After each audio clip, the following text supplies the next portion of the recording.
Assalamualaikum viewers, welcome back to my YouTube channel Mathenius the Mathematical Genius।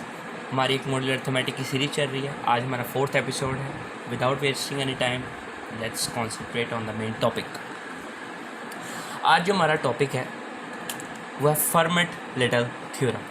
Format-little theorem basically इसे आम ज़ुबान में कह सकते हैं ये मॉडिफाइड वर्जन है यूलर थ्योरम का। वो कैसे है वो आपको इसी स्लाइड में थोड़ा सा आगे जाके पता लग जाएगा। स्टार्ट करते हैं इसकी डेरिवेशन से। इसकी डेरिवेशन दो तरह से हो सकती है। पहला जो तरीका है वो है by Euler theorem. Euler theorem का लिंक आपको डिस्क्रिप्शन में मिल जाएगा। एपिसोड नंबर 3 था हमारा वो इस सीरीज़ का। तो यूलर थ्योरम अगर आपने वीडियो नहीं देखी तो पहले आप काइंडली वो देख लें, डिस्क्रिप्शन में लिंक मिल जाएगा। तो यूलर थ्योरम हमें पता है Euler theorem is equals to a raise to power 5 of n is congruent to 1 modulo n, या हम a raise to power 5 of n mod of n is equals to 1। हमें पता है कंग्रुएंसी और मॉडुलो कंग्रुएंसी और इक्वालिटी का जो सिंबल है उनको आपस में शफल कैसे करना है। कंग्रुएंसी का सिंबल जब इक्वालिटी में चेंज होता है तो मॉड ऑफ n हमारा राइट साइड से लेफ़्ट साइड पर शिफ्ट हो जाता है। सो ये हमारा यूलर थ्योरम है। प्रीवियस लेक्चर में काफ़ी ज़्यादा डिटेल से इसे हम पढ़ चुके हैं। और ये जो 5n यहाँ पर ऊपर इसकी पावर है ये हमारा यूलर ट्यूशन फंक्शन होता है। सो अब क्या करेंगे हम, if in 5n n is a prime number. अब बेसिकली फर्मेट-लिटल थ्योरम में सबसे ज़्यादा मेन कंडीशन ये है, फर्मेट-लिटल थ्योरम तभी है जब यहाँ पर जो 5n है प्राइम नंबर पे है। सिंपली कह लें कि अगर प्राइम मॉड्यूलो के बाद प्राइम नंबर होगा ना तब भी फर्मेट-लिटल थ्योरम के एप्लीकेबल होने का चांस है।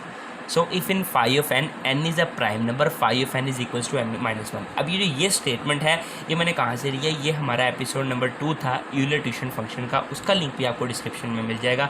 उसके अंदर बड़ी तफसीली बताया था रूल, बेसिक रूल में रूल नंबर 1 यही था कि 5n में अगर हमारा n प्राइम नंबर हो तो 5n is equals to n-1 होता है। तो हमने सिंपली कुछ नहीं करना, 5n की जगह n-1 यहाँ पर रिप्लेस कर देना है।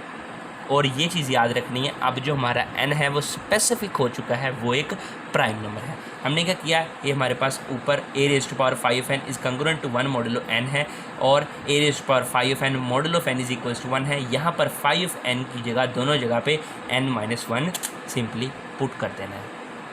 a raise to power n-1 is congruent to 1 modulo n और a raise to power n-1 modulo of n is equals to 1। मैंने पहले बताया कंग्रुएंसी में मॉडुलो n हमारा राइट साइड पर होता है और इक्वालिटी में मॉडुलो n हमारा लेफ़्ट साइड पे चल जाता है। इसके अलावा इन दोनों चीज़ों में कोई डिफरेंस मेन नहीं है। सो देन अब आप देख सकते हैं ये जो अब हमें जो थ्योरम यूलर थ्योरम को अब हमने थोड़ा सा मॉडिफाई किया है प्राइम नंबर के लिए, और ये जो थ्योरम हमें मिला है इसी को हम फर्मेट-लिटल थ्योरम कहते हैं। ये इसकी पहली डेरिवेशन थी यूलर थ्योरम के से। अब नेक्स्ट स्लाइड पे चलते हैं। यहाँ पर एक चीज़ जैसा कि मैं पहले बता चुका हूँ आप, where n is a prime number, ऊपर जो n था वो इवन हो, ऑड हो, प्राइम हो, कंपोजिट हो, कुछ भी हो सकता है, मगर यहाँ पर n जो है स्पेसिफिक हो चुका है। n एक प्राइम नंबर ही है, प्राइम नंबर के अलावा ये कुछ नहीं हो सकता। नेक्स्ट स्लाइड में हम अब करेंगे by statement given by PRD format. जो पिछली प्रीवियस स्लाइड थी उसके अंदर हमने यूलर ट्यूशन फंक्शन को और यूलर थ्योरम को इस्तेमाल करते हुए फर्मेट-लिटल थ्योरम ड्राइव किया था। अब ये एक एक्यूरेट मेथड है। पीआरडी फॉर्मेट एक मैथमेटिशियन था जिसकी पिक्चर आप स्क्रीन की लेफ़्ट साइड पर देख सकते हैं। इसने एक स्टेटमेंट दी थी जिसके इसी के पीआरडी फॉर्मेट, ये जो लास्ट इसका नेम था फॉर्मेट, इसी के नाम पे इसका थ्योरम रखा गया, फर्मेट-लिटल थ्योरम। सो इसने जो स्टेटमेंट दी थी वो देख लेते हैं। In 18 October 1640, PRD format stated that if P is a prime number and A is any positive integer which is not divisible by P, then A raised to power P minus 1 into minus 1 is divisible by P। अब simply और सादा उर्दू में अगर बात करें, 18 अक्टूबर 1640 में PRD format ने बताया या कहा if p is a prime number, कि जो p है वो प्राइम नंबर है और a कोई भी पॉजिटिव इंटीजर हो सकता है जो कि p पर डिविजिबल ना हो। जो कि पी पर डिविजिबल ना हो, ये एक कंडीशन है जो कि फर्मेट थ्योरम लगाने के लिए बहुत ज़्यादा ज़रूरी है। पहली क्या है कि पी प्राइम नंबर होना चाहिए, दूसरी क्या है एक पॉजिटिव इंटीजर होना चाहिए, और तीसरी क्या है जो हमारा पॉजिटिव इंटीजर है वो पी पर डिविजिबल नहीं होना चाहिए। ठीक है, देन फिर ये थ्योरम क्या बनता है, ए raise to power P minus one is divisible by P. ये क्योंकि एक स्टेटमेंट है, इसका हमें मैथमेटिकल मेथड खुद ड्राइव थोड़ा सा करना पड़ेगा। By the statement we can say that A raise to power P minus one modulo of P is equals to 0। ये कैसे, because the last line says that then A raise to power P minus one is divisible by P.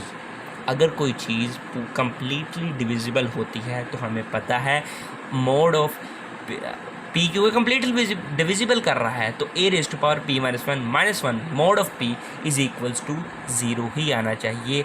ये हमारा modulo है, क्योंकि जब modulo और यहाँ पर कोई चीज़ अगर कम्प्लीटली डिविजिबल होती है पी के ऊपर तो हमारे पास जो रिमाइंडर बचता है वो 0 होता है, और हमारी राइट साइड पे, इक्वलिटी के राइट साइड पे रिमाइंडर ही होता है। सिंपली अब डिस्ट्रीब्यूटिव लॉ मॉडुलो होल्ड करता है, तो डिस्ट्रीब्यूटिव लॉ अगर हम अप्लाई करेंगे तो A raise to power P minus one के लिए मॉडुलो ऑफ पी अलग हो चुका है और माइनस वन के लिए मॉडुलो ऑफ पी अलग हो चुका है। सो अब यहाँ पर मेन चीज़ आती है, अब जो हमारे पास A raise to power P minus one modulo of P है, यहाँ पर थोड़े से जो है ना कंसेप्चुअल सी चीज़ है। ए raise to power P minus one modulo of p minus one modulo of p. अब a raise to power P minus one modulo of p जो है इसको तो हम चेंज नहीं कर सकते, मगर यहाँ पर जो लिखा हुआ है वन मॉडुलो ऑफ पी, इसके अंदर हम थोड़ी सी चेंजेस करेंगे। वो चेंजेस क्या करेंगे, क्योंकि हमारे पास स्टेटमेंट में उसने स्टार्टिंग में कहा था कि p जो है वो हमारा एक प्राइम नंबर है। ठीक है, तो अब हम क्या करेंगे, जो वन मॉडुलो ऑफ p है यहाँ पर कोई प्राइम नंबर पुट करेंगे और सबसे छोटा प्राइम नंबर पुट करेंगे। ठीक है, तो हमें पता है as we know that p is a prime number and the smallest prime number is 2। Simply वो मैं आपको वजह बाद में बताता हूँ कि मैंने 2 पुट क्यों किया, कुछ और पुट क्यों नहीं किया, मगर ये आपने याद रखना जो p है हमारा वो एक प्राइम नंबर है। 1 मॉडुलो 2 इज़ इक्वल्स टू 1।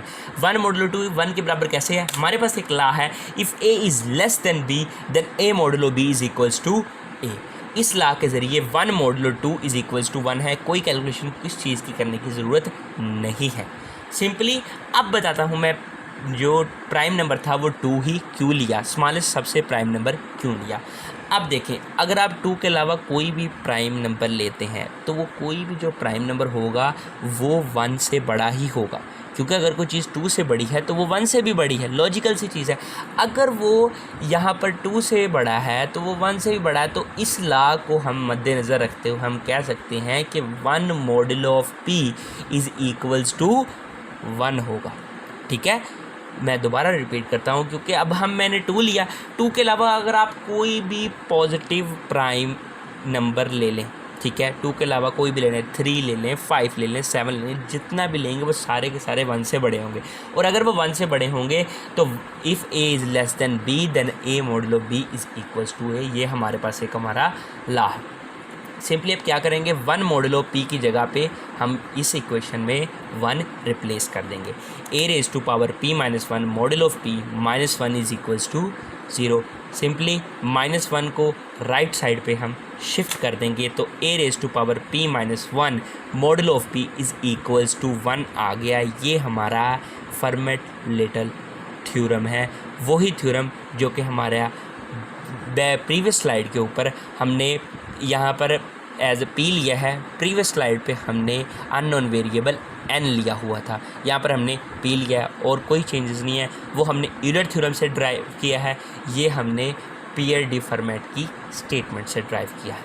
सो अब जैसा कि एग्जांपल्स देखे बगैर तो समझ आने से रही, एग्जांपल्स की तरफ चलते हैं। Example number 1, 32 raise to power 34 modulo of 11। अब सिंपली सबसे पहले तो फर्मेट-लिटल थ्योरम लगाने से पहले मैंने आपको 3 कंडीशन बताई थी कि हमारा जो a है वो पॉजिटिव इंटीजर होना चाहिए, p एक प्राइम नंबर होना चाहिए और a is not divisible by p होना चाहिए। देख लेते हैं, यहाँ पर जो हमारा a है वो एक पॉजिटिव इंटीजर है, जो हमारा p है वो एक प्राइम नंबर है और वो दोनों कंडीशंस सक्सेसफुली सेटिस्फाइड हो रही हैं, और 32 इज़ नॉट डिविजिबल बाय 11 भी है, थर्ड कंडीशन भी सेटिस्फाई हो चुकी है, तो we can apply Fermat theorem. So by Fermat's little theorem a raise to power p minus 1 modulo of p is equals to 1। अब सिंपली क्या करना है, आपने 34 को थोड़ी देर के लिए इग्नोर कर दें, 34 थोड़ी देर के लिए इग्नोर करते हैं। हमारे पास a इज़ इक्वल टू 32 है, p इज़ इक्वल्स टू 11 है। तो हमने सिंपली इस इक्वेशन में वैल्यूज़ पुट करनी है। 32 11 minus 1 modulo of 11 is equals to 1। अब 11 माइनस 1 10 होता है, 32 raise to power 10 modulo of 11 is equal to 1। ये सिंपली जो एग्जांपल हैं ये बिल्कुल हमारा जो प्रीवियस वीडियो था यूलर थ्योरम का, उसी की एग्जांपल से काफ़ी ज़्यादा मिलती जुलती हैं। अब 32 raise to power 10 modulo of 11 है, इस चीज़ को हम बेस एज अ बेस इस्तेमाल करेंगे। जो बेसिक होगा वो 32 raise to power 10 modulo of 11 है। अब एक चीज़ मैंने आपको प्रीवियस वीडियो में बताई थी कि अब जो 10 है, 10 की आप 10 के साथ कोई भी पॉजिटिव इंटीजर मल्टीप्लाई करवा दें, 2 4 6 8 9 10 कुछ भी हो, इवन ऑड का फ़र्क नहीं है, प्राइम कॉम्पोजिट की भी कोई टेंशन नहीं, पॉजिटिव इंटीजर होना चाहिए बस। 10 के साथ आप कोई भी पॉजिटिव इंटीजर मल्टीप्लाई कर दें, जो रिमाइंडर है वो हमारा 1 ही रहेगा, ठीक है। सो देन हम क्या करेंगे, 32 raise to power 34 modulo of 11 जो है, अब यहाँ पर हमारे पास क्या चीज़ है, हमारे पास है 32 रेज़ टू पावर 10 का, मगर हमारे पास क्वेश्चन में क्या है 32 रेज़ टू पावर 34 का। तो अब हम क्या करेंगे, 32 रेज़ टू पावर 34 को 32 रेज़ टू पावर 10 में कन्वर्ट करने की कोशिश करेंगे। वो तो ये देखें 32 raise to power 3 into 10 plus 4, ये 10 की फॉर्म में कन्वर्ट हो चुका है। इसको आप सॉल्व करेंगे तो दोबारा 34 ही बन जाएगा। अब हम एक्सपोनेंशियल लॉज को रिवर्स करेंगे, जो कि 3 की power 10 dot 32 raise to power 4 अलहदा हो चुका है, ठीक है। तो सिंपली यहाँ पर एक्सपोनेंशियल लॉज को रिवर्स किया है। अब हमारे पास एक लॉ था जो कि हम यूलर थ्योरम के एग्जांपल्स में भी इस्तेमाल करते रहे हैं। आपकी स्क्रीन की राइट साइड पे आपको नज़र आ रहा होगा, a dot B modulo of n is equals to a modulo of n dot b modulo of n into modulo of n, ठीक है। यहाँ पर जो हमारा a है वो क्या है, 32 रेज़ टू पावर 3 इंटू 10, जो हमारा b है वो क्या है 32 रेज़ टू पावर 4, और जो हमारा n है वो क्या है 11। सिंपली क्या करेंगे, ये वैल्यू इस इक्वेशन के अंदर पुट कर देंगे। a हमारा 32 रेज़ टू पावर 3 इंटू 10 हो जाएगा, b हमारा 32 रेज़ टू पावर 4 हो जाएगा, n हमारा 11 हो जाएगा। सिंपली वैल्यूज पुट की तो हमारे पास ये इक्वेशन आ चुकी। अब ये इक्वेशन में ये जो इतना हिस्सा है 32 raise to power 3 into 10 modulo of 11, अब मैंने यहाँ पर आपको बताया था 10 के साथ हम कोई भी पॉजिटिव इंटीजर मल्टीप्लाई कर दें कोई भी फ़र्क नहीं पड़ेगा, ठीक है, स्टार्टिंग में बताया था। तो अब यहाँ पर देखें 10 के साथ एक 3 एक पॉजिटिव इंटीजर है, मल्टीप्लाई हो रहा है, तो 2 अगर यहाँ पर 3 मल्टीप्लाई भी करवा दें फिर भी आंसर ये किसके बराबर रहेगा, 1 के बराबर रहेगा। तो सिंपली क्या करना है, 32 raise to power 3 into 10 modulo of 11 की जगह 1 पुट कर दिया मैंने, 1 पुट कर दिया। अब 1 अब जो ये चीज़ है इसको आपने मैनुअली सॉल्व करना है, ठीक है। मैनुअली कैसे सॉल्व करना है, आप कैलकुलेटर से सिंपली 32 रेज़ टू पावर 4 निकालें तो वो हमारा बनेगा 1048576, उसको मॉडल ऑफ 11 निकालें तो हमारे पास सिंपली आंसर 1 आ जाएगा। पहले हमें 32 रेज़ टू पावर जब 34 है वो कैलकुलेट करना, ज़रा कैलकुलेटर आपको कैलकुलेट करके नहीं दे सकेगा, मगर 32 रेज़ टू पावर जो 4 है ये इजीली हम कैलकुलेटर से कैलकुलेट कर सकते हैं। मैंने खुद कैलकुलेटर से ही कैलकुलेट किया, 1048576 modulo of 11 is equals to भी 1 है। ये आप मॉड निकालने का तरीका अगर आप चाहते हैं तो आप कमेंट बॉक्स में बता सकते हैं, मैं आपके लिए इसके लिए एक अलग शॉर्ट में वीडियो बता दूँगा। ये 1 आ गया तो इसका मतलब 32 raise to power 4 modulo of 11 की भी वैल्यू क्या आ चुकी है, हमारे पास 1 आ चुकी है। सिंपली उसकी वैल्यू उसकी जगह भी हमने 1 पुट कर दिया, 1 multiply by 1 is equals to 1। तो अब 1 मॉड ऑफ 11, अब हमारे पास फिर से आपको वही कंडीशन बन चुकी है कि if a is less than b then a mod b is equals to a. यहाँ पर हमारा 1 जो है वो 11 से लेस देन है, then 1 mod of 11 is equals to 1। तो 32 raise to power 34 modulo of 11 की हमारे पास जो रिमाइंडर बचेगा वो होगा 1, ठीक है। ये एक एग्जांपल होगी। एक और एग्जांपल देखते हैं ताकि थोड़ा सा और रिदम बन चुका है, समझ आपको आ गई होगी, I hope so. Example number 2 की तरफ चलते हैं। 15 raise to power 55 modulo of 17, ये हमारे पास क्वेश्चन है। सिंपली क्या करना है, जो हमारा 15 है वो हमारा a है और जो 17 है वो हमारा p है। अब हमने ए हमारा एक पॉजिटिव इंटीजर है, पहली कंडीशन सेटिस्फाइड। पी हमारा एक प्राइम नंबर है, दूसरी कंडीशन सेटिस्फाइड। तीसरी कंडीशन है ए जो है पी पर डिविजिबल नहीं होना चाहिए, 15 70 पर डिविजिबल नहीं है। तीसरी कंडीशन भी सेटिस्फाइड हो चुकी है, सिंपली फर्मेट-लिटल थ्योरम अप्लाई करना है। By Fermat little theorem A raise to power p minus 1 modulo of p is equals to 1। हमारे पास ए और p की वैल्यूज़ यहाँ पर दी गई हैं, ठीक है। a की 15 है, p की 17 है। सिंपली इस इक्वेशन में उसको पुट करेंगे। 15 raise to power 17 minus 1 modulo of 17 is equal to 1। 15 raise to power 16 modulo of 17 is equals to 1। फिर से वही चीज़ आ गई है। अब 16 जो हमारे पास आ चुका है, इसके साथ कोई भी पॉजिटिव इंटीजर मल्टीप्लाई करवा दें। रिमाइंडर में जो राइट साइड पे इक्वलिटी किधर है, जो हमारा रिमाइंडर बचता है, इसमें कोई चीज़ का फ़र्क नहीं पड़ेगा। शर्त क्या है, पॉजिटिव इंटीजर होना चाहिए और 16 के साथ मल्टीप्लाई होना चाहिए, 15 के साथ नहीं, 16 के साथ। सो अब क्या करना है, हमारे पास है 15 रेज़ टू पावर 16। अब हमने सिंपली 15 रेज़ टू पावर 55 हमारे पास क्वेश्चन में है, हमने 15 रेज़ टू पावर 55 को ऐसे लिखना है कि वो 15 रेज़ टू पावर 16 की टर्म में आ जाए। तो क्या करेंगे, 15 raise to power 3 into 16 plus 7 55 होगा। ये आप जो एक्सपोनेंट है इसको सॉल्व करेंगे तो हमारे पास 55 की आ जाएगा। ये हमें क्या हुआ है, हमें 16 की फॉर्म में 15 की वैल्यू मिल चुकी है। तो आपने क्या करना है, अब अगेन एक्सपोनेंशियल लॉज को रिवर्स कर लेंगे। 15 raise to power 3 into 16 dot 15 raise to power 7 modulo of 17। Simply अब फिर से वही जो हमारा ला है, a dot B modulo of n is equals to a modulo n dot b modulo n into modulo of n। तो 3 into 16 है, 15 3 into 16 ये हमारा a है, 15 रेज़ टू पावर 7 हमारा b है और जो हमारा n है वो हमारा 17 है। So 15 raise to power 3 into 16 modulo of 17 dot 15 raise to power 7 modulo of 17 into modulo of 17। Simply इस इक्वेशन में मैंने वैल्यूज़ पुट की हैं इसके respect. So 15 3 into 16 modulo of 17 ये हमारा 1 हो जाएगा। कैसे, क्योंकि 16 के साथ एक पॉजिटिव इंटीजर मल्टीप्लाई हो रहा है 3, और मैंने बताया 16 इस इक्वेशन के जरिए अगर 16 के साथ कोई भी पॉजिटिव इंटीजर मल्टीप्लाई होगा तो हमारा फिर भी आंसर 1 ही आएगा। तो simply 15 into raise to power 3 into 16 modulo of 17 की जगह हमने 1 पुट कर दिया है। अब जो 15 रेज़ टू पावर 7 है मॉडल ऑफ 17 ये हमें मैनुअली सॉल्व करना पड़ेगा। तो मैंने बता चुके हैं कैलकुलेटर से आप इजीली सॉल्व कर सकते हैं। 15 raise to power 7 modulo of 17, क्योंकि 15 रेज़ टू पावर 55 काफ़ी ज़्यादा लार्ज न्यूमेरिकल वैल्यू हो जाती है, जो कि कैलकुलेटर काफ़ी बार आपको सिंटैक्स एरर दे देता है। इसलिए अदरवाइज़ ये जो है कैलकुलेटर से मॉडलों के काफ़ी क्वेश्चंस हल हो जाते हैं। अब 15 raise to power 7 modulo of 17 है, 15 रेज़ टू पावर जो 7 होता है वो होता है 17085935। इसका मॉडल ऑफ 17 के साथ किया तो हमारे पास जो आंसर बचा है वो है 8।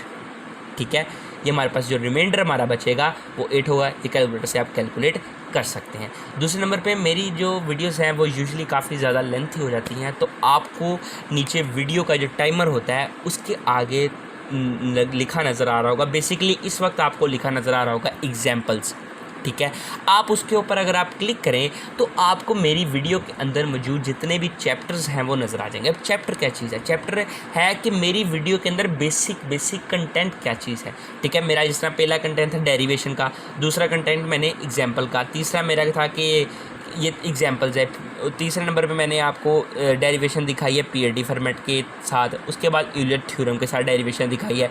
ये इस तरह कंटेंट बने होंगे। अब आपने कोई आप अगर चाहे जिस मर्ज़ी कंटेंट को वहाँ से देख सकते हैं। अब बाकी वीडियो को ढूंढने की किसी चीज़ की ज़रूरत नहीं है, क्योंकि वीडियो मेरी काफ़ी ज़्यादा लेंथी हो जाती है यूजली। इसलिए ये चैप्टर जो है यूट्यूब ने अपॉर्चुनिटी दी है, और जैसे ही पता लगा है मैंने ये चीज़ अपनी तमाम वीडियोज़ पर अप्लाई कर दी। 15 raise to power 7 modulo of 17 into modulo of 17। अब 15 raise to power modulo of 17 जो है ये हमारा 8 आ चुका है, ये हमने राइट साइड पे कैलकुलेट कर लिया है। अब 1 डॉट 8 1s आर 8 ही आएगा, 8 मॉडल ऑफ 17। अगेन वही कंडीशन आ चुकी है कि अगर हमारा a छोटा हो b से then a mod b is equals to है। यहाँ पर हमारा 8 छोटा है, मॉडल ऑफ 17 से छोटा है 8 हमारा, तो 8 मॉडल ऑफ 17 हमारा 8 ही आ जाएगा। इस तरह 15 raise to power 55 modulo of 17 का जो रिमाइंडर बचेगा वो हमारे पास 8 ही बचेगा। ये हमारी एग्जाम्पल नंबर 2 है। इसी के साथ वीडियो एंड हो गई है। If you like the video, please hit the subscribe button and press the bell icon to never miss an update.